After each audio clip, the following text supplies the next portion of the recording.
പിറ്റേന്ന് രാവിലെ ശരൺ എണീറ്റതു മുതൽ ശ്രുതിയോട് വല്ലാത്തൊരു ദേഷ്യമാണ് അവന് തോന്നിയത്. വേറെ ഒന്നും കൊണ്ടല്ല, ആമിയെ അവിടെ തന്നെ നിർത്താനുള്ള ചാൻസാണ് അവൾ കാരണം നഷ്ടമായത് എന്നോർത്ത് അവൻ്റെ ഉള്ളിൽ അവളോടുള്ള ദേഷ്യം നുരഞ്ഞു പൊന്തി. ഫോണെടുത്ത് ശ്രുതിയെ വിളിക്കാൻ തീരുമാനിച്ചു അവൻ. ശ്രുതി ഫോണെടുത്ത പാടെ, ഞാൻ പറഞ്ഞതില്ലേ നീ വിചാരിക്കുന്നത് പോലെ എളുപ്പമാവില്ല ഒന്നുമെന്ന്, എന്നിട്ട് നീ അത് കേട്ടോ? അവളുടെ മറ്റെടുത്ത ഒരു ഐഡിയ. ശരണിന്റെ സംസാരത്തിൽ ദേഷ്യം നുരഞ്ഞു പൊന്തിയിരുന്നു അവൾക്കും. ഞാൻ അങ്ങനെ സംഭവിക്കുമെന്ന് ഓർത്തില്ല. ശ്രുതി അവനോടുള്ള ദേഷ്യം പുറത്തു വരാതെ ശ്രദ്ധിച്ചുകൊണ്ട് പറഞ്ഞു. പറഞ്ഞതാണ് ഞാൻ, നീ വിചാരിക്കും പോലെ കുട്ടിക്കളിയല്ല ഇതെന്ന്. എൻ്റെ നല്ലൊരു അവസരമാണ് ഞാൻ നിനക്ക് വേണ്ടി പാഴാക്കിയത്. നിന്നെ ഒപ്പം കൂട്ടാൻ ഒരു കാരണമേ എനിക്കുള്ളൂ. അവൻ അഗ്നിദേവ്. അവൻ എനിക്കൊരു വിലങ്ങുതടി ആവരുത്. അതോർത്ത് മാത്രമാണ് നിന്നെ ഞാൻ കൂടെ കൂട്ടിയത്. എൻ്റെ മുന്നോട്ടുള്ള യാത്രയിൽ നിന്നും അവനെ എനിക്ക് ഒഴിവാക്കണം. എങ്കിലും എനിക്ക് അഭിരാമിയെ കിട്ടൂ. അതുപോലെ തന്നെ അഗ്നിയുടെ മുഴുവൻ സ്വത്തുക്കളും അതും ഞാൻ കൈക്കലാക്കും. നല്ലവനായി തന്നെ നേടിയെടുക്കണം അവളെ. എനിക്ക് മുന്നിൽ കീഴടങ്ങി നിൽക്കണം അവൾ. അത് തന്നെയാണ് എൻ്റെയും ആവശ്യം. കുറച്ചൊന്നുമല്ല അഗ്നിയേട്ടൻ്റെ പുറകെ ഞാൻ നടന്നത്. മോഹിച്ചതെന്തും ഇതുവരെ എനിക്കും സ്വന്തമാക്കിയിട്ടുണ്ട് ഞാൻ. പക്ഷേ ഏറ്റവും മോഹിച്ചത് കൈവെള്ളയിൽ നിന്ന് നഷ്ടമാകുന്നത് എനിക്ക് സഹിക്കാനാവില്ല. ശ്രുതിയുടെ ഉള്ളിലെ അമർഷം മുഖത്ത് വ്യക്തമായി കാണാൻ കഴിയുമായിരുന്നു. അവർ തമ്മിൽ പിരിയണം, നമ്മളിലേക്കൊരു തടസ്സവും കൂടാതെ വന്നു ചേരണം. അതാണ് നമ്മുടെ ആവശ്യം. വ്യക്തമായി തന്നെ പ്ലാൻ ചെയ്യണം. അബദ്ധങ്ങളൊന്നും ഇനി സംഭവിക്കാൻ പാടില്ല. എന്ത് സഹായത്തിനും ഞാൻ ഒപ്പമുണ്ടാകും. അതുകൊണ്ട് തന്നെ പെട്ടെന്ന് തീരുമാനങ്ങൾ എടുത്ത് ഇന്നലത്തെ പോലെ കൊളമാക്കരുത്.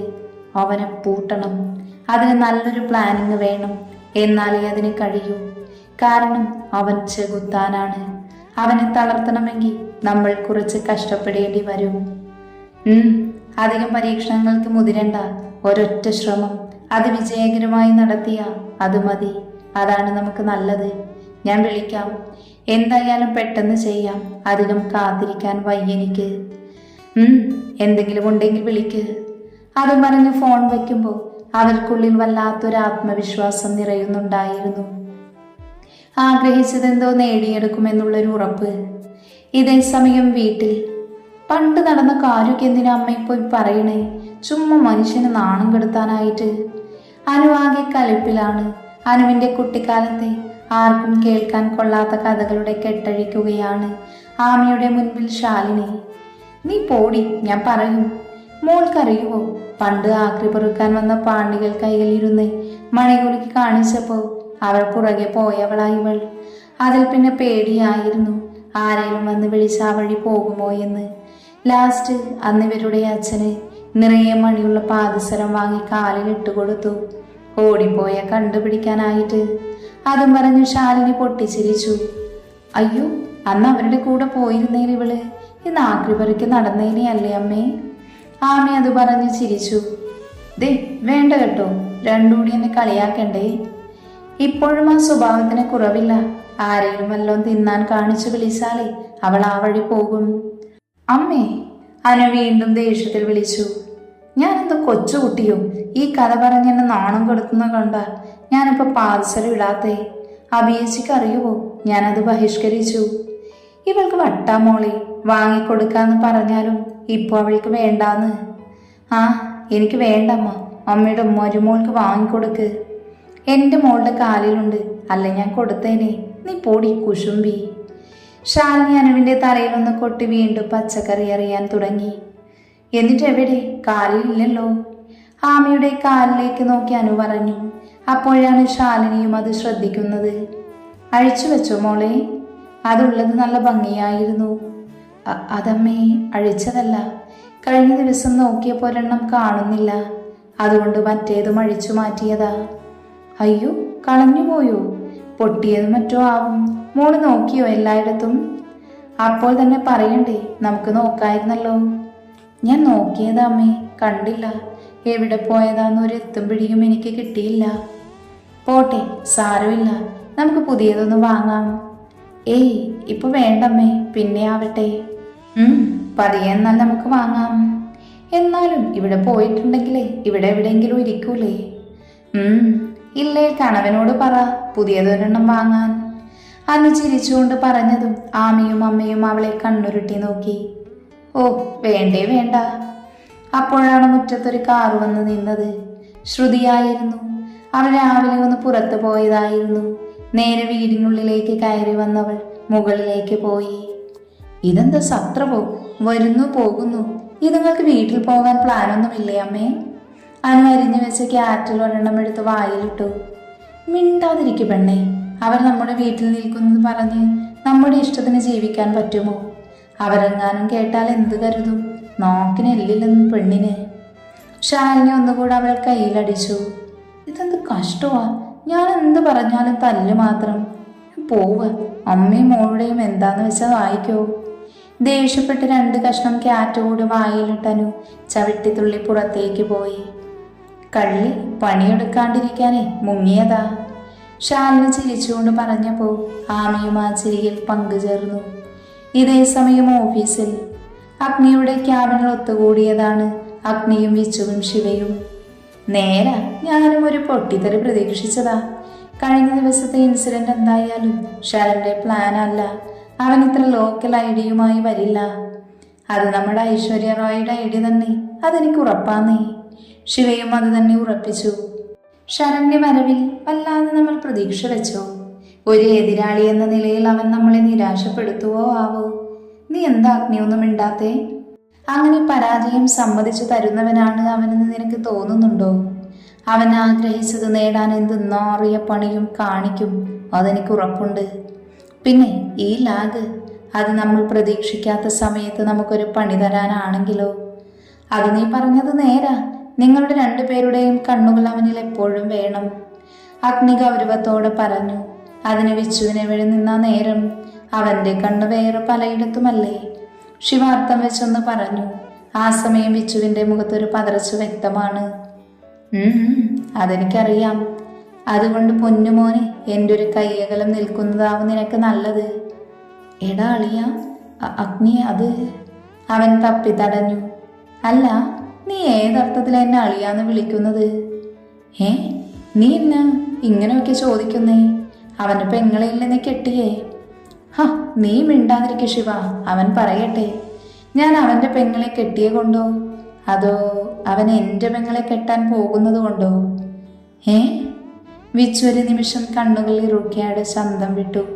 പിന്നെ ശ്വാസമൊന്ന് നേരെ വിട്ട് പതിയെ എണീറ്റ് അഗ്നിയോടടുത്തേക്ക് നടന്നവൻ്റെ കൈ പിടിച്ചു. എടാ, പറയാനിരുന്നതാ ഞാൻ. പക്ഷെ അതിനു മുമ്പ് ഒരുപാട് പ്രശ്നങ്ങൾ ഉണ്ടായില്ലേ അതിനിടക്ക്? അതൊക്കെ കഴിഞ്ഞ് നിന്റെ അടുത്ത് ചോദിക്കാനിരുന്നതാ. നിന്റെ അനുവിനെ എനിക്ക് തന്നേക്കാവോടാ? ഇഷ്ടമാടാ അവളെ, ഒരുപാട്. അവളുടെ കയ്യിലിരിപ്പിന് ഞാൻ കരയിക്കൂല എന്നൊന്നും പറയുന്നില്ല. കുറുമ്പ് കുറച്ച് കൂടുതലാണ് പെണ്ണിന്. അതുകൊണ്ട് ആവശ്യം വന്ന ഒന്ന് കൊടുത്തെന്നിരിക്കും. പക്ഷേ പൊന്നുപോലെ നോക്കിക്കോളാടാ ഞാൻ. അത് ഞാൻ നിനക്ക് ഉറപ്പ് തരാം. എന്നാൽ ഇത് കേട്ടിട്ട് അഗ്നിയൊന്നും മിണ്ടാതെ അവനെ നോക്കിയിരുന്നു. വിച്ചുവാണേൽ പ്രതീക്ഷയോട് അവൻ്റെ മുഖത്തേക്ക് നോക്കി മറുപടിക്കായി കാത്തിരിക്കുകയാണ്. നീ എന്താ കരുതിയേ?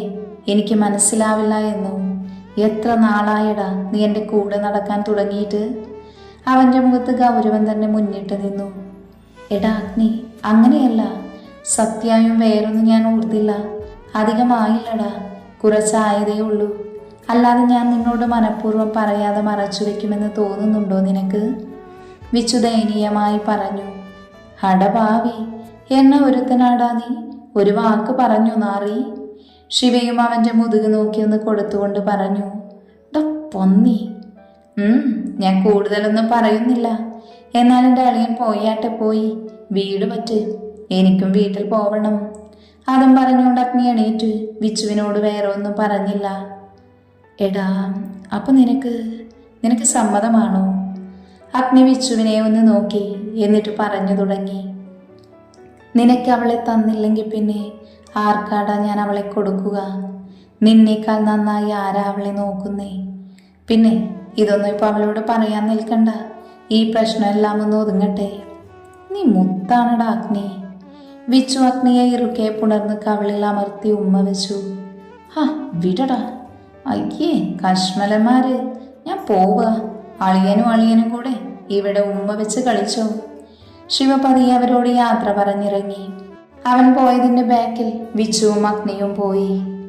രാത്രി ബെഡ്ഷീറ്റ് കുടഞ്ഞ് വിരിച്ചു കിടക്കാനുള്ള തയ്യാറെടുപ്പിലാണ് ആമി.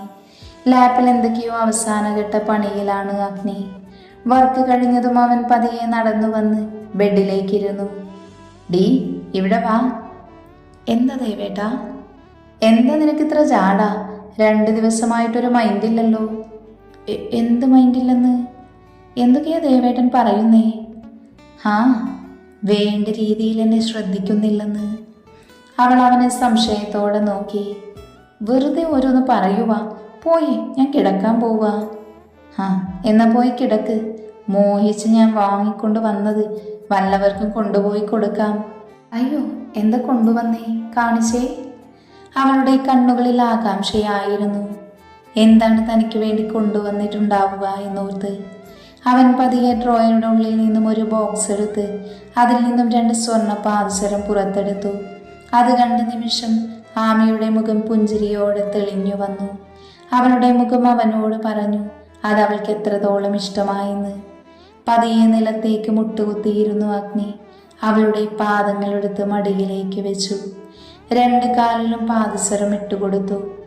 അവളുടെ വലത്തെ കാൽപാദം ഉയർത്തി മൃദുവായെന്ന് ചുംബിച്ചു. അവളുടെ പെരുവിരലിനെ അവൻ വായിലാക്കി നുണഞ്ഞെടുത്തു. അങ്ങനെ ഒരു നീക്കം അവൾ ഒട്ടും പ്രതീക്ഷിച്ചില്ല. അതുകൊണ്ട് കാല് വലിക്കാൻ ശ്രമിച്ചു. പക്ഷേ അത് നടന്നില്ല. ഉള്ളും കാലിൽ നിന്ന് ഉച്ചിവരെ വൈദ്യുതി പ്രവേശിച്ചതുപോലെ തോന്നി അവൾക്ക്. ഇത് ദേവേട്ടൻ എങ്ങനെ അറിഞ്ഞത്? കാണാതെ പോയിരുന്നു എന്ന്. കാണാതെ പോയതല്ലല്ലോ, പൊട്ടിപ്പോയതല്ലേ. ഞാനല്ലേ പൊട്ടിച്ചേ. ഓർമ്മയില്ലേ നിനക്ക്? കഴിഞ്ഞ ദിവസം രാത്രിയിൽ. അഗ്നി പറഞ്ഞു തുടങ്ങിയതും എന്തോ ഓർത്തെന്ന പോലെ അവളുടെ കവിളുകൾ ചുവന്ന് തുടുത്തു. ആ നിമിഷം അവളുടെ ഉള്ളിൽ ആ പ്രണയരംഗങ്ങൾ മിഴിവോടെ തെളിഞ്ഞു വന്നു. അമ്മ ഇന്ന് ചോദിച്ചതേ ഉള്ളൂ, പാദസരം എവിടെ പോയി എന്ന്. ഞാൻ ഓർത്തു കാണാതെ പോയെന്ന്. ഞാൻ എന്തോരം തപ്പിയെന്നറിയുമോ? ഒന്ന് പറഞ്ഞൂടായിരുന്നോ? ഒരു സർപ്രൈസ് ആവട്ടെ എന്ന് കരുതി പെണ്ണേ. എങ്ങനെയുണ്ട്? ഇഷ്ടായോ നിനക്ക്? അഗ്നി ഒത്തിരി പ്രണയത്തോടെ അവളെ നോക്കി ചോദിച്ചു. അവൾ സന്തോഷത്തോടെ അവനെ നോക്കി തലയാട്ടി. നല്ല കട്ടിയുണ്ട്, അല്ലെങ്കിൽ ഇനിയും പൊട്ടിയാലോ? എന്നും മാറ്റി വാങ്ങാനേ പറ്റൂലല്ലോ. അവളുടെ കാതിനെ നുണഞ്ഞു വിട്ടുകൊണ്ട് അവൻ പതിയെ പറഞ്ഞു. ആകെ ഒരു വിറയൽ വന്ന് മൂടുന്നത് അവൾ അറിഞ്ഞു. അതറിഞ്ഞവൻ വീണ്ടും മുഴുവനായും വായിലാക്കി നുണഞ്ഞു. നമുക്ക് ഉറങ്ങാം. ആമി ആ വിറയലോടെ തന്നെ അവനോട് പറഞ്ഞു. അതെന്നാ പറച്ചില്ല വാവേ? എനിക്കൊന്നുമില്ലേ. എന്ത്? പാദസരം തന്നതിന് പകരമായി. അത്രയും പറഞ്ഞുകൊണ്ട് അവളെ ബെഡിലേക്ക് തള്ളിയിട്ടു. അവൾക്ക് മുകളിലായി കൈകൾ കുത്തി അവൻ നിന്നു. ഇനി രക്ഷയില്ലെന്നറിയുന്നത് കൊണ്ട് തന്നെ അവളും അവനെ എതിർത്തില്ല. പതിയെ അവളുടെ അതിരങ്ങളിലേക്ക് അവൻ തൻ്റെ അതിരങ്ങളെ ചേർത്തു വെച്ചു. പതിയെ, വളരെ പതിയെ നുണഞ്ഞു തുടങ്ങി. അവളുടെ കൈകൾ അവനെ അവളോട് കൂടുതൽ ചേർത്തു പിടിച്ചു. അവളും ആ ചുംബനം ആസ്വദിച്ചിരുന്നു. അവളുടെ അതിരങ്ങളുടെ മൃദുലത അവനെ വല്ലാതെ മത്ത് പിടിപ്പിച്ചു.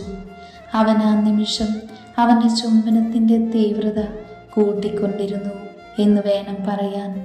അതുപോലെ തന്നെ അവൻ്റെ കൈ അവളുടെ മാറിലൂടെ താഴേക്ക് സഞ്ചരിച്ചു. ആ നിമിഷം ആമി ബെഡിൽ നിന്ന് ഉയർന്നു പൊങ്ങിയിരുന്നു.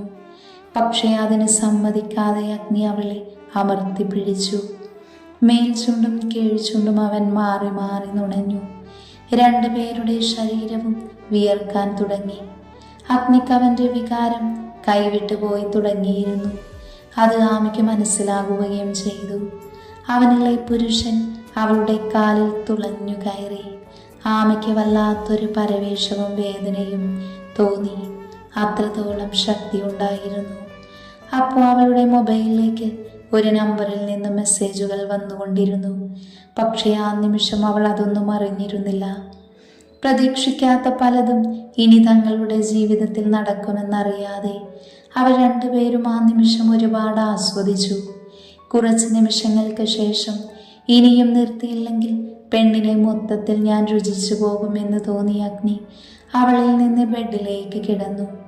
ആ നിമിഷം ആമി നെഞ്ചിൽ കൈവച്ച് നന്നായിട്ട് കിതയ്ക്കുന്നുണ്ടായിരുന്നു. അവനൊരു പുഞ്ചിരിയോടെ അവളെ തൻ്റെ നെഞ്ചിലേക്ക് ചേർത്ത് പിടിച്ചു കിടന്നു. ആമി, പെണ്ണെ, എനിക്ക് കഴിയുന്നില്ല. നീയും ആഗ്രഹിക്കുന്ന നിമിഷം ഒരു കൊടുങ്കാറ്റായി നിന്നിലേക്ക് ഞാൻ വീശിയടിക്കും. അന്ന് ഇതിനുള്ളതെല്ലാം പലിശയും മുതലുമടക്കം എൻ്റെ വാവ സ്വീകരിക്കേണ്ടി വരും. അതുകൊണ്ട് എൻ്റെ പൊന്നുമോളെ ഇപ്പോൾ ഉറങ്ങിക്കോ. അത് പറഞ്ഞ് അഗ്നി അവളുടെ നെറ്റിയിലൊന്ന് ചുംബിച്ചു. ആ നിമിഷം ആമിയിൽ നാണത്താൽ ഒരു പുഞ്ചിരി വിരിഞ്ഞു. ആ രാത്രിയിൽ എപ്പോഴോ രണ്ടുപേരും ഉറക്കത്തിലേക്ക് വഴുതി വീണു. പതിവിലും സന്തോഷത്തോടെയാണ് പിറ്റേന്ന് വൈകുന്നേരം അഗ്നി വീട്ടിലേക്ക് എത്തിയത്. വാലുപോലെ വിച്ചുവും കൂടെയുണ്ട്. അഗ്നിയുടെ അനുവാദം കൂടിയായപ്പോൾ വല്ലാത്തൊരാത്മവിശ്വാസമാണിപ്പോൾ അവന്. ഭൂമി തിരിച്ചു കറങ്ങിയെന്ന് പറഞ്ഞാലും അനുവിച്ചുവിനുള്ളതാണെന്ന് അവനെ നന്നായിട്ട് അറിയാമായിരുന്നു. അമ്മേ, ആ നീ വന്നോ? ആഹാ, വിച്ചുമോനുമുണ്ടോ? ഒന്ന് കയറിയിട്ട് പോകാന്ന് വെച്ചു. അല്ല, അഭിമോൾ എവിടെ? വിച്ചുവിൻ്റെ കണ്ണുകൾ അവിടെ മൊത്തം ഒന്ന് ഓടി നടന്നു. അനുവിനെ കാണാൻ അവൻ്റെ മനസ്സ് തുടിക്കുന്നുണ്ടായിരുന്നു. പകൽ ഒരുപാട് വട്ടം വിളിച്ചു നോക്കി, പക്ഷെ നിരാശയായിരുന്നു ഫലം. കൈയോടെ കണ്ടിട്ട് പോകാനാണ് ഓടിപ്പിടിച്ച അഗ്നിയുടെ കൂടെ അവൻ വന്നത്. അത് അഗ്നിക്കും നന്നായി അറിയാമായിരുന്നു. നേരെ രണ്ടെണ്ണത്തെയും കാണുന്നില്ലല്ലോ, എവിടെ പോയമ്മേ? അല്ലെങ്കിൽ ഈ നേരെ ഇവിടെ കിടന്ന് ബഹളം വെക്കേണ്ടതല്ലേ? അഗ്നിയും ചോദിച്ചു. അത് അനുവിന് നല്ല തലവേദന. അഭിമോൾ അവളുടെ കൂടെയുണ്ട്. കുറെ നേരമായി രണ്ടൂടെ റൂമിൽ കയറിയിട്ട്. ഉറക്കായോ എന്തോ? അയ്യോ, തീരെ വയ്യേ, ഹോസ്പിറ്റലിൽ പോണോ? ബിച്ചുവിനാകെ വെപ്രാളമായിരുന്നു അനുവിന് തലവേദന എന്ന് പറഞ്ഞ്. ഹേയ്, ചെറിയ തലവേദനയാ മോനെ, പേടിക്കണ്ട. അല്ലേലും ചെറിയ എന്നേലും മതി പെണ്ണിന്, പിന്നെ അതിൽ പിടിച്ച് കയറിക്കോളും. പകുതി അടവാന്നേ. വിച്ചുവിൻ്റെ മുഖം തെളിഞ്ഞിരുന്നില്ല. ഷാലിന് നിൽക്കുന്നത് കൊണ്ട് തന്നെ അകത്ത് മുറിയിൽ പോയി അവളെ കാണാൻ അവൻ മുതിർന്നില്ല. പോരാഞ്ഞ് അകത്ത് അഭിയുമുണ്ടല്ലോ. അത് പോട്ടെ, മോന് കഴിക്കാൻ എടുക്കട്ടെ. നിനക്കിഷ്ടമുള്ള നെയ്മീനുണ്ട്. വേണ്ട അമ്മായി, ഞാൻ കയറിയെന്നേ ഉള്ളൂ, വേഗം പോണം. അവൻ്റെ ശബ്ദത്തിൽ നിരാശ കലർന്നിരുന്നു. അയ്യോ, വന്നതല്ലേ ഉള്ളൂ മോനെ, പോവുകയാണോ? അത്താഴം കഴിച്ചിട്ട് പോകാന്നേ. ഇല്ലമ്മായി, ഞാൻ ഇറങ്ങുവാ. എന്നാൽ നാളെ ഇറങ്ങും മോനെ. ശരിയമ്മായി. അവൻ പിന്നെ അവിടെ നിൽക്കാൻ നിന്നില്ല, വേഗം യാത്ര പറഞ്ഞിറങ്ങി. അവൻ പുറത്തേക്ക് ഇറങ്ങിയപ്പോൾ അഗ്നിയും കൂടെ ഇറങ്ങി. എടാ, നീ വിഷമിക്കേണ്ട, അവൾക്ക് വയ്യാത്തത് കൊണ്ടല്ലേ കാണാൻ പറ്റാഞ്ഞേ. നാളെ കാണാന്നേ. ആടാ, കുഴപ്പമില്ല. ഒന്ന് കാണണമെന്നുണ്ടായിരുന്നു. അത് കുഴപ്പമില്ലടാ, നോക്കിക്കോണേ അവളെ, തീരെ വയ്യേ അവൾക്ക്. അവനിൽ സങ്കടം നിഴലിച്ചു. എടാ, അത്രയ്ക്കൊന്നും കാണില്ലെന്നേ. അവൾക്ക് കുഞ്ഞു വേദന പോലും സഹിക്കാൻ പറ്റൂല. അതാ, നാളെ വന്നാലേ ഇതുവഴി തുള്ളിക്കളിച്ച് നടക്കുന്നത് കാണാം നിനക്ക്. എന്ന് ശരിയടാ, നാളെ ഒന്ന് കാണാം. മുഖത്ത് പുഞ്ചിരി വെത്തി അഗ്നിക്ക് മറുപടി കൊടുത്തു അവൻ. അവൻ വേഗം യാത്ര പറഞ്ഞിറങ്ങി. അഗ്നി അകത്തേക്കും കയറി. അപ്പോഴേക്കും മാമിയും വന്ന് അവനുള്ള ഭക്ഷണം ടേബിളിലേക്ക് എടുക്കുകയായിരുന്നു. മോനെ, നീ ഫ്രഷായിട്ടേ കഴിക്കുന്നുള്ളൂ? ഇല്ലമ്മ, നല്ല വിശപ്പുണ്ട്. അവൻ്റെ കണ്ണുകൾ അപ്പോഴും അവളുടെ മുഖത്തായിരുന്നു. എന്നവനെ ശ്രദ്ധിക്കാതെ അവൾ അവന് ഭക്ഷണം വിളമ്പി. കൈ കഴുകി അവൻ വന്നിരുന്നപ്പോഴും മുഖത്ത് നോക്കാതെ ഭക്ഷണം വിളമ്പി അവൾ മാറി നിന്നു. അല്ല, എല്ലാവരും കഴിച്ചോ? ഞാൻ മരുന്ന് കഴിക്കേണ്ടത് കൊണ്ട് നേരത്തെ കഴിച്ചു. അവൾക്ക് വയ്യാത്തത് കൊണ്ട് അവൾ ഭക്ഷണം എടുത്ത കൂടെ മോളും കഴിച്ചു. ഇനി നീ മാത്രമേ ഉള്ളൂ മോനെ. ശാലിനി അഗ്നിയെ നോക്കി പറഞ്ഞു. അവൾ അവനെ സാധാരണ കാത്തിരിക്കാറുണ്ടായിരുന്നു. ഇന്നെന്തോ അത് കേട്ടപ്പോൾ അവനിൽ ഒരു കുഞ്ഞു പരിഭവം പൊട്ടിമുളച്ചു. അല്ല അമ്മ, ശ്രുതിയും അമ്മായിയും എവിടെ? അമ്മയോട് എന്തെങ്കിലും ചോദിക്കണ്ടെന്ന് കരുതി അഗ്നി ചോദിച്ചു. അത് പറയാൻ മറന്നടാ. ശങ്കരേട്ടന്റെ കുടുംബത്തിലെ ആരോ മരിച്ചെന്ന്. അവിടേക്ക് പോയെന്ന രണ്ടുപേരും വൈകിട്ട്. അവരിനി 2 ദിവസം എടുക്കുമായിരിക്കും വരാന്. അഗ്നിയൊന്ന് അമർത്തി മോളെ. പിന്നെ അവനൊന്നും ചോദിക്കാൻ നിൽക്കാതെ വേഗം ഭക്ഷണം കഴിച്ചെഴുന്നേറ്റ് കൈവാഷ് ചെയ്ത് റൂമിലേക്ക് പോയി. അവൻ്റെ പുറകിൽ തന്നെ ആമിയും അവിടെയൊക്കെ ഒതുക്കി വെച്ച് റൂമിലേക്ക് പോയി. അഗ്നി കുളി കഴിഞ്ഞ് ഇറങ്ങിയപ്പോൾ ബെഡ്ഷീറ്റ് വൃത്തിയായി വിരിച്ചു കിടക്കാൻ ഒരുങ്ങുകയായിരുന്നു ആമി. എന്താ ആമി നിനക്ക് പറ്റിയത്? അഗ്നി ഒരു സംശയത്തോടെ അവളോട് ചോദിച്ചു. എന്ത്? അവളൊരു പതർച്ചയോട് അവൻ്റെ മുഖത്തൊന്ന് പാളി നോക്കി. അവൻ്റെ നെറ്റി ചുളിവുകൾ വീണു. അല്ല, നീ എന്തോ ഒളിച്ച് കളിക്കുന്നത് പോലെ. എന്ത്? ഒന്നുമില്ല. അവൾ വേഗം വാഷ്റൂമിലേക്ക് കയറി. അവൻ അവൾക്കായി കാത്തിരുന്നു. അല്പസമയത്തിനു ശേഷം വാഷ്റൂമിൽ നിന്ന് പുറത്തിറങ്ങി അവൾ ബെഡിലേക്ക് വന്നു. അവന് പുറംതിരിഞ്ഞ് കിടന്നു. ആമി, ആ എന്താ? എന്തെങ്കിലും പ്രശ്നമുണ്ടോ? ഉണ്ടെങ്കിൽ എന്നോട് തുറന്നു പറയൂ പെണ്ണേ. അഗ്നി ആർദ്രമായി ചോദിച്ചു. എന്തുണ്ടെന്ന് ചോദിക്കുന്നേ? എന്തോ ഉണ്ടെന്ന് എനിക്ക് തോന്നുന്നു. നിനക്കെന്താ പറ്റിയേ? വയ്യേ നിനക്ക്? എനിക്ക് തലവേദനിക്കുന്ന പോലെ നല്ല ക്ഷീണവുമുണ്ട്. ഒന്ന് ഉറങ്ങി എണീറ്റാൽ ശരിയാവുമായിരിക്കും. അവൾ വീണ്ടും അവനിൽ നിന്ന് തിരിഞ്ഞു കിടന്നു. ഇന്നലെ വരെ അവൻ്റെ നെഞ്ചിലല്ലാതെ അവൾ ഉറങ്ങിയിരുന്നില്ല. എന്തോ അവന് വല്ലാത്ത അസ്വസ്ഥത തോന്നി. ആമി, എൻ്റെ അടുത്തേക്ക് നീങ്ങിക്കിടക്ക് പെണ്ണേ. അവൾക്ക് നേരെ തിരിഞ്ഞ് അവൻ പറഞ്ഞു. ദേവേട്ട, എനിക്ക് നല്ല ഉറക്കം വരുന്നുണ്ട്. പ്ലീസ് എന്നെ ശല്യപ്പെടുത്തല്ലേ. അവൾ കണ്ണുകൾ ഇറുക്കി അടച്ചു. അവനൊന്നും മിണ്ടിയില്ല. അവളുടെ മറുപടി അവന് തീരെ ഇഷ്ടപ്പെട്ടില്ല. ഉള്ളിൽ ദേഷ്യമോ പരിഭവമോ അങ്ങനെ എന്തൊക്കെയോ തോന്നി അവൻക്ക് ആ നിമിഷം. അവളെ നോക്കിക്കൊണ്ട് തന്നെ അവൻ ഉറങ്ങാൻ ശ്രമിച്ചു. പക്ഷേ കഴിഞ്ഞില്ല. എന്തോ വല്ലാത്തൊരു മൂകത ആ മുറിക്കുള്ളിൽ നിറഞ്ഞു നിന്നു. ഇന്നലെ വരെ അവരുടെ കളിച്ചിരികൾ നിറഞ്ഞ മുറിയിൽ ഇന്ന് വല്ലാതെ നിശബ്ദത പരന്നു. അവൾക്ക് ഉറങ്ങാൻ സാധിക്കുന്നുണ്ടായിരുന്നില്ല. അവനോട് ചേർന്ന് ആ ചൂടേറ്റുറങ്ങാൻ മനസ്സ് കൊതിക്കുന്നുണ്ടായിരുന്നു. അവനിലേക്ക് ചായാൻ നിൽക്കുന്ന മനസ്സിനെ അവൾ അടക്കി നിർത്തി. ഓരോന്ന് മനസ്സിലേക്ക് ഓർമ്മ വന്നതും അവളുടെ കണ്ണിൽ നിന്നും ഓരോ ഇറ്റ് കണ്ണുനീർ ഒഴുകിയിറങ്ങി.